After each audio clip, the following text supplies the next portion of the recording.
So what's up mga guys?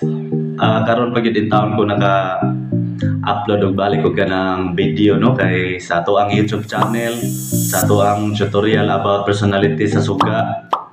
Daghang nangutana kung saon yun pagbuhat ang personality no.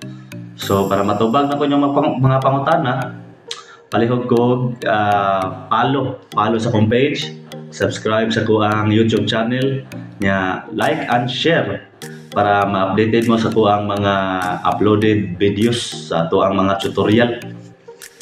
So karong adlaw mag-pre personality ta basta kay ang maka-share or maka-like sa tuang page atong taga personality like BIM295 KKA na atay mga personality ana, pero sa tindahan naagi na siya ay free nga kanang personality inigpalit ninyo sa suga sa KKA trading diya sa Liloan.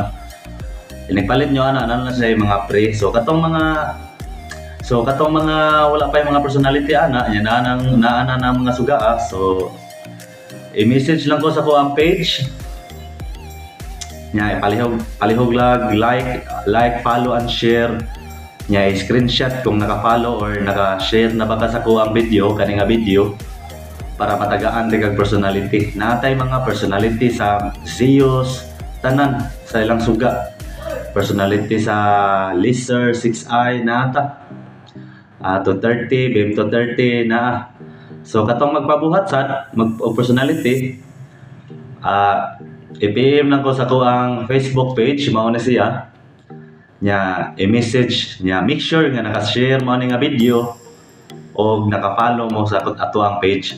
So katong ganahan sa magpabuhat kung naka-share or naka-follow mo ni nga video, palihog lang sa kog message or unsay inyong ipabuhat nya personality sa suga kay tagaan ra ta mo nya sa katong mga nangutana sad sa about tutorial kung unsaon pagbuhat sa kanang personality tuluan na sa tamo mag-upload ako mga videos. Daghan naman gud nangutana sa tuang YouTube channel kung unsaon yun pagbuhat. Ako lang ipakita ninyo pohon or mag-upload ko laing video para matuluan sa tamo kung unsaon. Nya, palihog lang ko, ay magkalimot, palihog lang ko subscribe, follow sa ko ang page, nya, like and share.